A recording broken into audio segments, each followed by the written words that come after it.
that it's important to royal watchers is because for their children to be in the line of succession, they have to be born by Meghan Markle. It has to be Prince Harry's child. They can't use a surrogate. And so people are saying, we deserve to know if these children are in the line of succession, if they truly came from Meghan Markle. Whether you think the birth was real, whether you think there was a surrogate, whether you think Meghan was wearing a moon bump, the fact is, Harry and Meghan lied. Buckingham Palace lied on their behalf. There was a complete cover-up over the birth of Prince Archie. It's because it looks like the stomach is fake. Where the baby, I swear that's the first thing I thought, because I know you have monitors and stuff on you when you're in that situation, so she's got the dress over. But I thought, oh, this is just fake. I don't know why they're doing it. And I realized this is old. She said she wanted the truth. Well, now she's choking on it. Meghan Markle just got caught in a lie so bold it shook the palace walls, and the royals aren't just clapping back. They're coming for her. I'm just an amazing surprise. It was so sweet and natural and very romantic. He got on one knee. If gaslighting were an Olympic sport, Meghan Markle would have just taken home the gold, smiling for the cameras and delivering a speech about truth while rewriting history in real time. In her latest bid to control the narrative, Meghan stepped onto the world stage not with humility or grace, but with a tone so smug it could curdle milk. Declaring herself a victim of public deception, she urged the world to tell the truth. Yes, the same world she's been feeding an ever-shifting story for half a decade. And I might, every once in a while, pull it up. I apologize in advance to not only you. Let's not pretend we haven't seen this playbook before. When the heat rises, Meghan doesn't retreat. She reinvents. But this time, the rebranding blitz wasn't just out of touch, it was almost insulting. With the poise of a seasoned actress and the entitlement of someone who believes scrutiny is beneath her, Meghan cast herself as the misunderstood truth-teller, the tragic heroine wronged by the crown, the press, and pretty much anyone who questions her ever-changing story. Scott, I thought that this was AI. I thought this cannot be real. The reason that... And what did she choose as the setting for this PR resurrection? A Father's Day video so overly polished, it felt like it came with a side of manipulation. Meant to silence whispers and prove once and for all that her family life is as picture-perfect as she claims, the video ended up doing the exact opposite. Instead of healing old wounds, it reopened them and poured salt right in. But no, I think we were able to really have so much time just to connect, and we never went longer than 2 weeks without seeing each other, even though we were obviously doing a long-distance relationship. So we made it work. Sharp-eyed viewers weren't buying it. Alleged footage of the same child appeared. Off, subtly different features.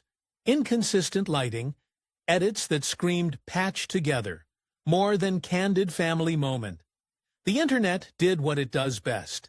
It dissected, frame by frame, and what they found was damning. Recycled clips, suspicious blurring, a sense that this wasn't so much a memory shared as a crisis managed. I thought it was something new. It was something that's old, and a couple of years, I guess, or ever held it as, and that it was just. Rather than provide clarity, the video raised bigger, messier questions. Why does the footage feel so sterile, so detached? Why do the children shown seem to shift ever so slightly, as if they were stand-ins in a script nobody's fully read? Why is it that for two people who allegedly crave privacy, every move feels so performative, so curated, so desperate to prove something? Standing of the royal family, and so, while I now understand very clearly there's a global interest there, I didn't know much about him, and so the only thing that I had asked her when she said she wanted to set us up was... The message Meghan tried to send was clear. Look at me. Look at my perfect life. Stop questioning my children, my marriage, my truth. But the message many heard, look closer. Something's not right. And here's the thing. You can't ask the world to believe you when you've spent years muddying the waters. You can't cry authenticity when your every move is laced with contradiction. And you definitely can't play the victim when you keep rewriting the script. A bad decision is what it hit me when I saw the size of the bad decision a couple of years ago. Well, this will either one of you please chime in, but to Scott's point, Harry and Meghan have dealt with conspiracy theories surrounding the birth of their children. And the reason that it's important to royal watchers is, on the surface, it was supposed to be a touching tribute, a sweet montage celebrating Prince Harry's role as a doting dad. But beneath the soft lighting and slow piano music, Meghan Markle's Father's Day video quickly unraveled into something far more sinister. What was marketed as a heartwarming peek into the couple's private world turned into digital dynamite, and the internet was more than ready to light the fuse. It isn't necessarily within your circle. It doesn't know much about me. I don't know much about her. So, to be able to start almost afresh right from the beginning and get in to know each other step by step, and then taking that huge leap of only 2 dates, and then, from the moment the video dropped, it set off a firestorm. While the Sussex squad flooded the comments with emojis and praise, eagle-eyed viewers started hitting pause and replay. And what they found left more than just a bad taste. It raised eyebrows, questions, and a whole new wave of conspiracy theories that even the most skeptical couldn't dismiss. They have never addressed the rumors head-on. I don't think in spirit. Prince Harry actually writes about this dance. Let's dissect this mess. First, the children, or rather, the versions of Archie. How many were there? Because viewers swear they counted more than one. In one scene, the child has warm brown eyes and soft rounded cheeks. In another, suddenly, sharper features, lighter eyes, a slightly different bone structure. These weren't minor differences. They were unsettling enough to make people ask, are we even looking at the same child? The effects of being in a hallway together, in the middle of nowhere, and showing a tent together and all that kind of stuff. It was fantastic. It was absolutely amazing to get to know her as quickly as I did. And starting a long-distance relationship. You were working on suits you had, I imagine, a pack. Then came the editing. Oh, the editing. Some clips were lifted almost frame for frame from the couple's Netflix docu-series, a fact that immediately set off alarm bells. If this is a new video, why recycle old footage? And more importantly, why include the slow-motion B-roll of Harry walking on a beach or gazing into the sunset when this was supposedly about fatherhood? He ever addresses the rumors of whether Archie and Lily were born. Instead of candid home videos, the reel felt suspiciously like a propaganda piece, something designed in a PR war room, not a living room. There was an eerie absence of spontaneity, no messy toddler giggles, no unscripted family chaos, just overly stylized shots and curated cuteness, as if the goal wasn't celebration but image repair. Came from Meghan Markle's womb, but it is something that I have always tried to be like, I don't want to talk about this. I look at Meghan Markle in that Oprah interview. I see a heavily pregnant and slightly angry woman. So that's why and let's talk about the chilling implication at the center of it all, that the footage may not even feature their actual children. It's a claim that sounds outlandish until you really start digging. Why so many close-ups that conveniently blur faces? Why the reliance on back-turned profiles, shadows, and silhouette shots? It was as if the video was actively avoiding clarity. Was this just poor editing or deliberate misdirection? Continue to persist. This conspiracy theory is out there. It's been out there for years. It's never been addressed head-on. And both of you, please comment if you have anything to say, but I have read several. For a couple who's been relentlessly criticized for hiding their children from the public eye, this was their chance to quiet the whispers and kill the conspiracy theories. Instead, they delivered a carefully edited video so lacking in authenticity it practically screamed damage control. If anything, the footage opened the door to darker questions. Is this a family moment or a manipulated illusion? Experts, PR experts on the internet over the last few days that said this video did nothing to help that. In fact, it just ruined. Once again, Meghan turned what could have been a graceful move into a chaotic spectacle. By trying to control the narrative, she lost control of it completely. And as the internet continues to scrutinize every pixel of that video, one thing's clear. This wasn't a tribute, it was a trigger. And the storm, it's unleashed, only just getting started. Dr. Jean, I look at it as what's happening with this person. He's more from a psychological standpoint than me, but I'm not seeing any stress in there. I'm not seeing two people who are worried about having a baby. I don't see... The British monarchy is famous for its poker face. For centuries, the Crown's motto has been simple: never complain, never explain. But every fortress has its breaking point, and Meghan Markle may have just found it. Behind the walls of Buckingham Palace, where discretion is currency and silence is sacred, something unprecedented is unfolding. According to high-level whispers, the royal family is no longer merely concerned about Meghan's antics. They're furious. What was once brushed off as PR desperation is now being treated as a full-blown threat to the institution itself. And the response? Swift, brutal, final. You should between the husband and the wife, where he's saying, look, everything's gonna be fine, because she should be scared to death. Insiders say the palace is now fast-tracking the legal and constitutional steps to remove Prince Archie and Princess Lilibet from the line of royal succession. This isn't symbolic. This isn't just a gentle distancing. This is the monarchy dropping the guillotine, quietly but decisively. It's the royal version of exile. The message couldn't be louder. Cross this line, and there's no coming back. There when they were born, when I've seen that interaction of the parents beforehand, I mean, in an inordinate amount of times, I've been there to do that. No kidding.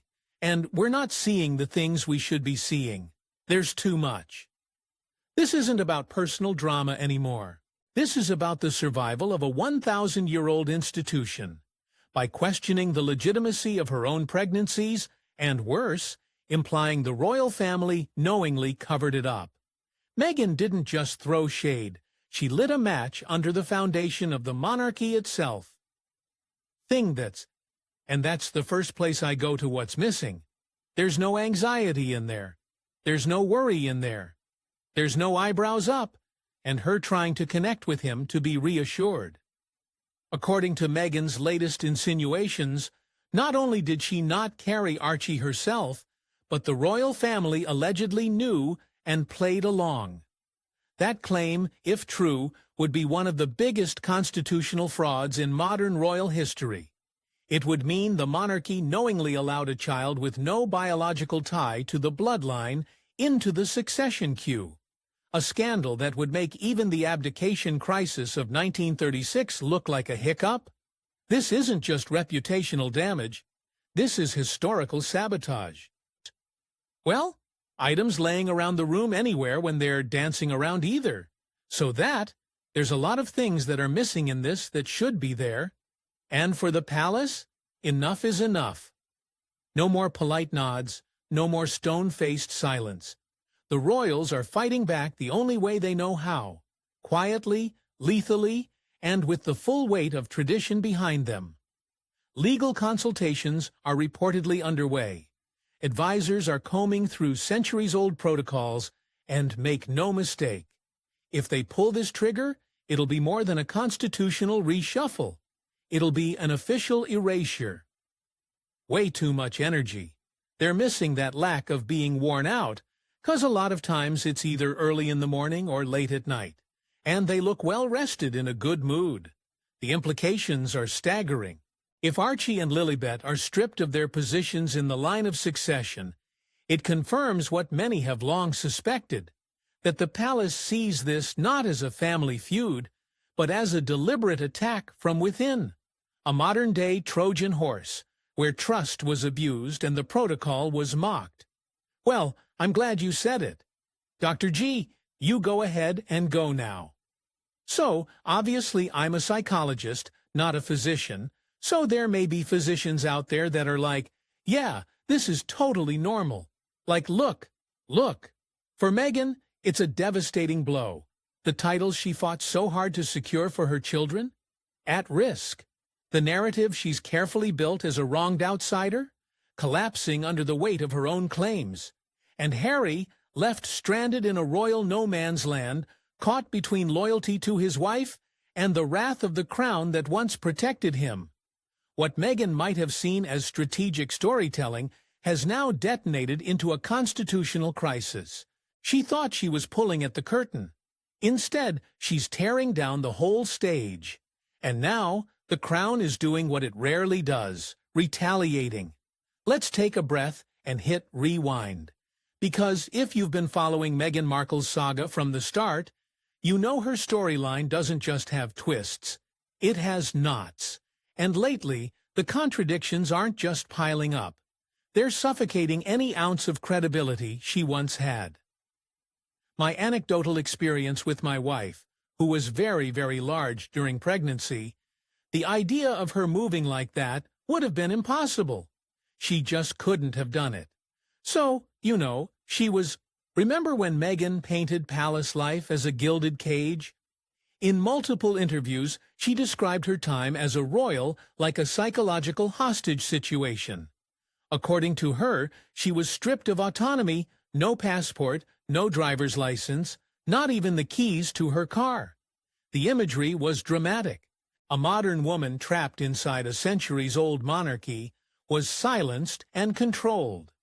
Swollen, she was very large at the time. The idea of her getting low like that, I just don't know if she physically could have done it. So, it is shocking to me. It does look very strange. Like I said, there may be medical professionals that disagree and say it's totally normal. But here's where the story starts to crack. Because, while she claimed to be locked behind palace gates, she was also jet-setting across the globe. Ibiza with Elton John, a luxury baby shower in Manhattan, complete with private jets and designer gift bags, undisclosed retreats to Canada, quiet escapes to Italy, all while supposedly being held captive by an institution so controlling she couldn't even walk her dog without permission. So let's ask the obvious. How do you rack up international travel like a celebrity influencer if your passport is being held hostage? Spoiler, you don't. Unless, of course, the story has been massaged. But to me, it looks quite odd. I mean, but let's be honest, we are complimenting Meghan Markle on Chic. But the inconsistencies don't stop there. Meghan's contradictions have evolved from questionable to outright dangerous. Because now, she's not just playing the victim. She's pointing the finger directly at the institution. She's alleging that the royal family not only knew she never carried her firstborn, but actively conspired to keep that fact hidden. That's not just a bombshell. That's a grenade tossed at the very core of the monarchy's legitimacy. According to her latest innuendo, the most powerful and tradition-bound family on the planet signed off on a fake pregnancy storyline to preserve their image. That's not just audacious, it's reckless beyond measure. Scott, talk to me about the confidence you saw in her, because I saw a lot of confidence in Meghan, in her dancing, in her face, in her... And it's forced Buckingham Palace to recalibrate its view of Meghan completely.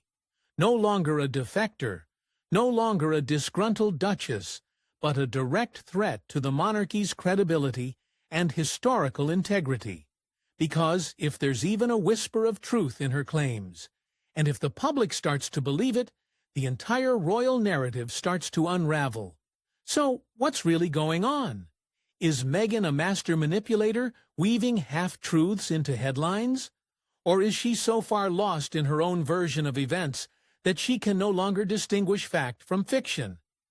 Either way, the effect is the same. She's spinning a web so thick with contradictions that it's beginning to collapse on itself. Each claim she makes, each interview she gives, raises more eyebrows than empathy. And the louder she demands transparency, the murkier her own narrative becomes. Yeah, and that's a focused performance as well.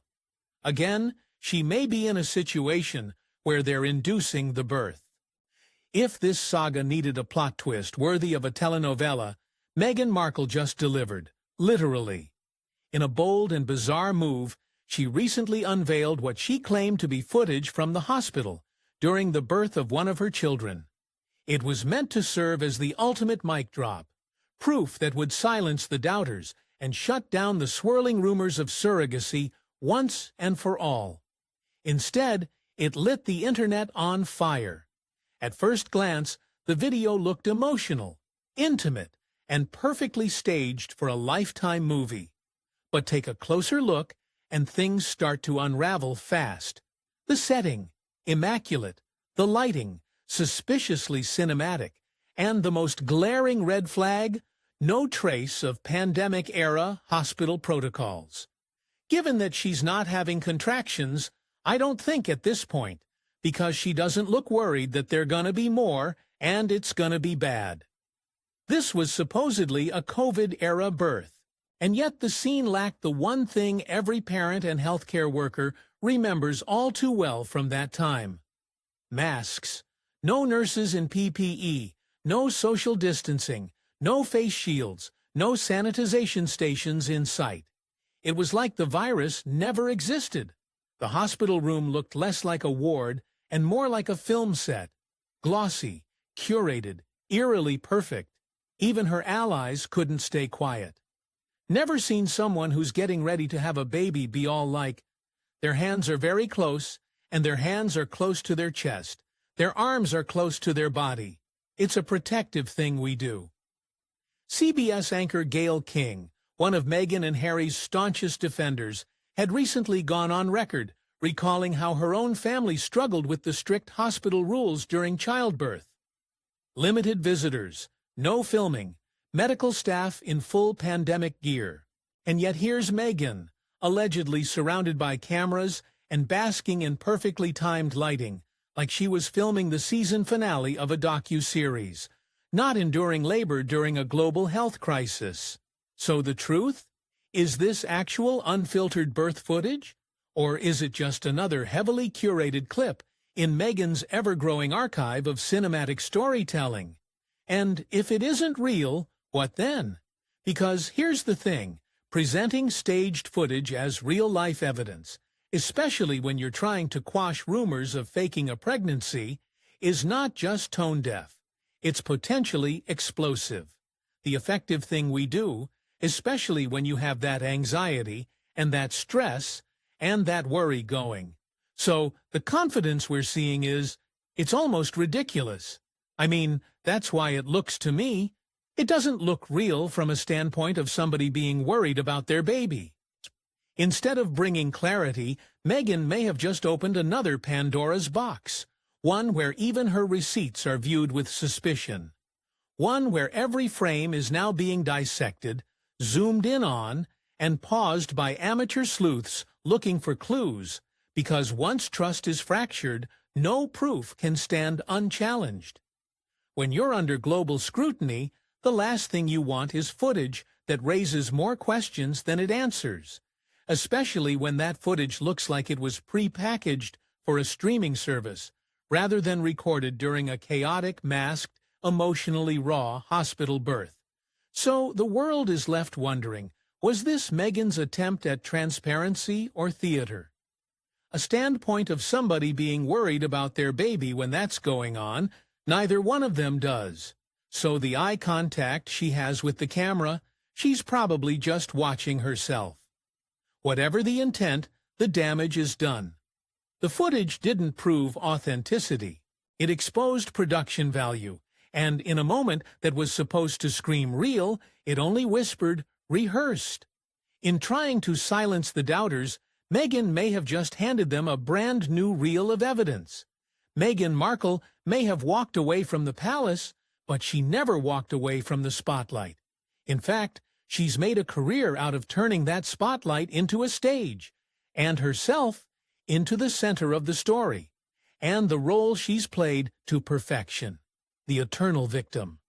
But the confidence through this thing is through the roof, because they're under the impression, I would think, everybody's going to be watching this and looking at this, we're having a baby, but man, whatever.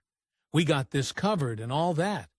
The silenced duchess, the misunderstood outsider, the target of a monarchy too cold, too white, too archaic to embrace her. That's been her brand. And make no mistake, it is a brand.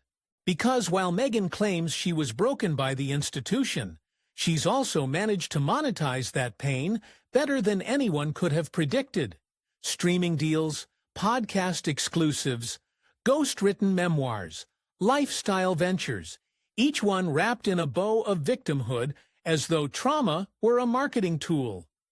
Eyes and the weirdness involving both of Meghan Markle's pregnancies. And I actually, at one point, took on. But the more she speaks, the more the narrative shifts. The stories don't just evolve, they change shape entirely. One week, she claimed her son Archie was denied a royal title for no reason. Next, it was due to racism. Then, it wasn't racism, it was protocol. But then again, maybe it was about optics, or a snub, or the Queen's aides, or the firm. The goalposts keep moving, and with each pivot, the inconsistencies stack higher. Let's not forget the infamous accusation that a senior royal raised concerns about her unborn child's skin tone. A shocking claim that rocked the world, except it came with no names, no dates, no context, and no follow-up. Just an insinuation designed to create outrage without offering a single verifiable detail. Keaton video when Meghan was apparently in hospital, in labor with Lily. Because in Camilla Tomine's article, her analysis of this, she didn't even for a single second raise the prospect of whether this bump was real. That's the tactic, weaponize ambiguity. Keep things vague, emotional, and damning enough to draw headlines, but slippery enough to dodge accountability. But now, audiences are catching on. The narrative is starting to feel less like lived trauma and more like a scripted spin. And with each retelling, each emotional sit-down, the cracks in Meghan's carefully constructed persona grow harder to ignore. Yeah, whatever. We got this covered and all that, but that's a bad look for anybody to do. Yeah, doctor. Gee, do you feel like they're making this for themselves? Because you can't demand sympathy and control the story. You can't cry transparency while hiding behind the scenes, and you certainly can't build a brand on truth if the facts keep changing. The world was willing to listen. Now they're starting to question. And Meghan's biggest challenge yet? Maintaining the role of the victim when the receipts no longer match the script. If you're a journalist, at the very least, you've got to ask questions about this. And she came back with a very snippy response, as if I was some type of conspiracy theorist. And, us people who are in the mainstream media and the royal rotor, we could never be as irresponsible as you'd had. That was the tone of her response. If there's one thing that truly shattered the fragile détente between Meghan and the monarchy, it wasn't the documentaries, the interviews, or even the book deals. It was the accusation that the palace knowingly participated in a fake pregnancy. That one line didn't just rattle the royal household, it detonated it. Because to accuse the monarchy, not just of knowing about a deception, but of helping to orchestrate it, is to call the entire institution into question. This isn't just scandalous, it's unthinkable. It's the kind of allegation that turns palace whispers into constitutional nightmares. Pull up and to focus on all of the discrepancies surrounding Archie's birth. At the time, I was in the mainstream media. I was the executive editor of the Sun newspaper. Suggesting that the royal family stood by and allowed Meghan to fake a pregnancy isn't just about Meghan, it's about the throne. The monarchy's entire foundation rests on bloodlines, lineage, and the sanctity of succession. To even imply that two royal children, Archie and Lilibet, might not be biologically connected to the line, and that this was known and allowed by the palace, is a direct attack on the legitimacy of the crown itself. It tears at the roots of everything the monarchy is built on. If the public believes this narrative, even a little, it begins to unravel everything. The carefully preserved family tree becomes a mockery. The rules of succession become hollow. The future of the institution becomes a question mark. This isn't a rogue duchess throwing stones. This is a calculated torpedo aimed at the monarchy's credibility. Buckingham Palace on the record, and I did in this piece, which was published on the 10th of May, 2019, and headlined, "Call the Mishap." And that's why insiders say the palace has stopped playing defense. This time, it's personal. This isn't about reputation anymore, it's about survival. You can mock the press, you can challenge tradition, you can even walk away from the crown. But you don't accuse the monarchy of conspiring in a royal fraud and expect to walk away untouched. That accusation didn't just break the trust, it broke the monarchy's silence. Because while the crown may turn the other cheek for headlines and gossip, it will never stay silent in the face of a betrayal that could burn the entire house down. And now, the gloves are off. Archie's birth. Buckingham Palace answers 8 queries surrounding the birth of baby Archie. Once upon a time, Meghan Markle stood at the center of a cultural moment. She was hailed as the breath of fresh air, the monarchy so desperately needed, the biracial American duchess who dared to do things differently. For a while she was untouchable, protected by a media frenzy, buoyed by celebrity allies, and backed by a devoted online army. She seemed unstoppable, but in the age of the internet, loyalty has a short shelf life, especially when the story starts to crack. And Meghan's narrative, it's looking more like shattered glass than a solid mirror. The reason I wanted to do this, the reason I wanted to talk about this, is because I think it's really gutless of these mainstream journalists to say nothing to see here, folks. No reason to ask any questions about this when the questions aren't going away, they're multiplying, and not from trolls or tabloids, but from former fans who feel duped. Where are the full, unmistakable images of Meghan during her heavily pregnant stages? Why do scenes from her Netflix docu-series feel more like a photo shoot than a pregnancy journey? Why are we given soft silhouettes and artful backshots instead of concrete real-life documentation?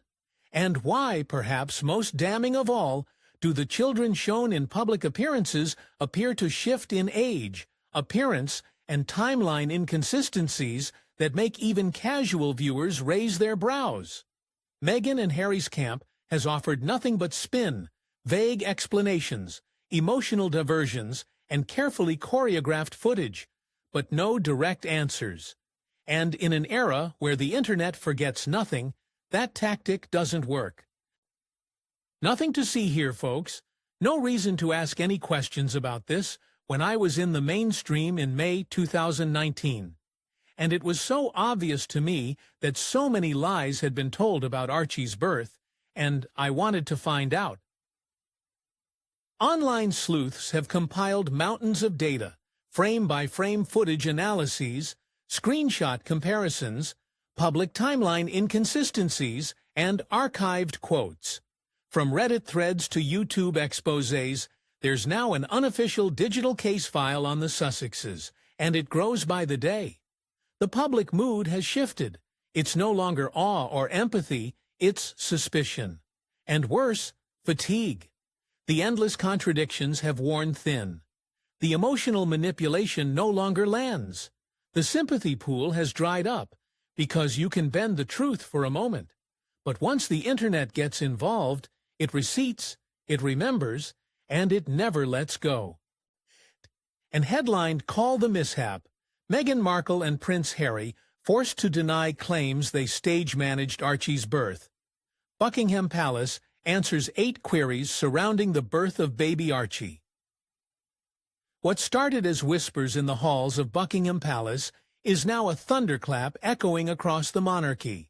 The institution, slow, measured, and famously restrained, is moving toward its boldest act of preservation yet, stripping Meghan's children from the royal line of succession. And this isn't a petty vendetta, it's a matter of institutional survival. Because the monarchy, for all its pomp and pageantry, is not just a tourist attraction. It is a symbol of continuity, heritage, and unquestionable lineage. The crown doesn't just rest on heads, it rests on truth, bloodlines, and a public belief in the sanctity of the succession. Brittany from the Royal News Network is with me for this. And, Brittany, the reason I wanted to do this, the reason I wanted to talk about this is because Meghan didn't just disrupt royal traditions, she threw dynamite into the vault. She has suggested, both subtly and explicitly, that Archie and Lilibet may not be biologically hers, that the palace knew, that it conspired, that the story the world was told about these royal children might be fiction wrapped in PR gloss. That's not just controversial, that's existential. I think it's really gutless of these mainstream journalists to say nothing to see here, folks.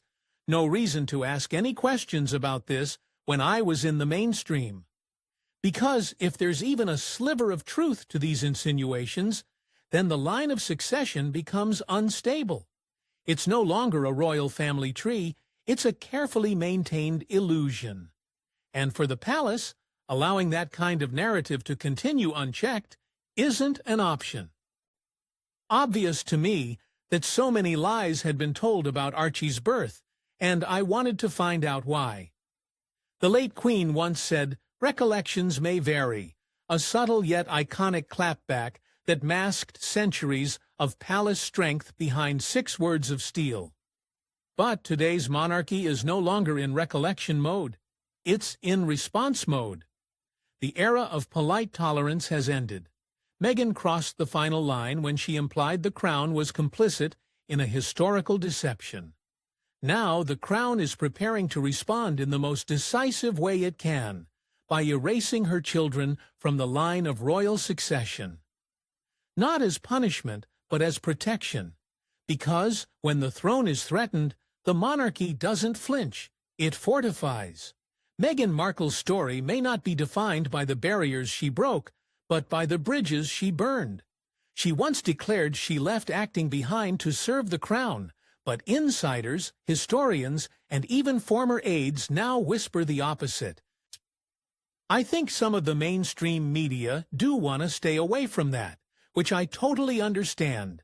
I am not somebody who actually subscribes to the notion that Meghan used a surrogate, and the reason is, especially in the UK, that would have been the crown became her biggest role. It was a role she played with dramatic flair, emotional monologues, and a script that constantly evolved with each new camera angle. Every act of royal courtesy was turned into a headline.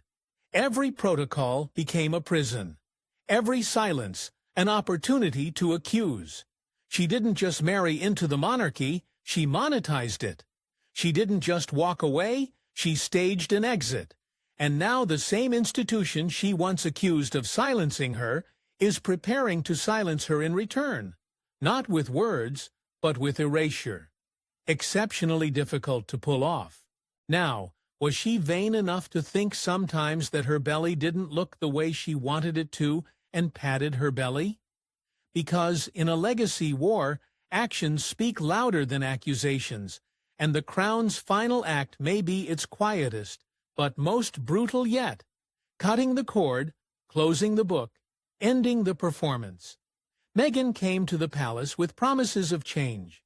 Instead, she may leave behind the greatest royal fracture of the modern era. A legacy once full of promise, now unraveling under the weight of its own contradictions. People question certain aspects of this, 'cause I know people who have started questioning more. They're like, well, I was on the idea that she had the kids, and now this twerking video, now I question it. The palace's next move will not be subtle. If Archie and Lilibet are formally removed from the line of succession, it won't just be a royal footnote. It will be the loudest declaration yet that Meghan Markle is no longer part of the royal future. No more benefit of the doubt, no more quiet diplomacy, no more games. When patted her belly, I get 100% believe that, and I understand why people question things. I understand it, so I don't think it's...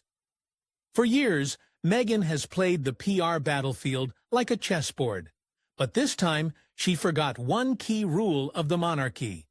When the Queen is gone, the palace doesn't negotiate anymore, it acts, and Meghan may soon learn what it means to be written out of history. The palace has spoken, and this time Meghan's not rewriting the ending. The Crown is done playing nice, and the final chapter may already be closing.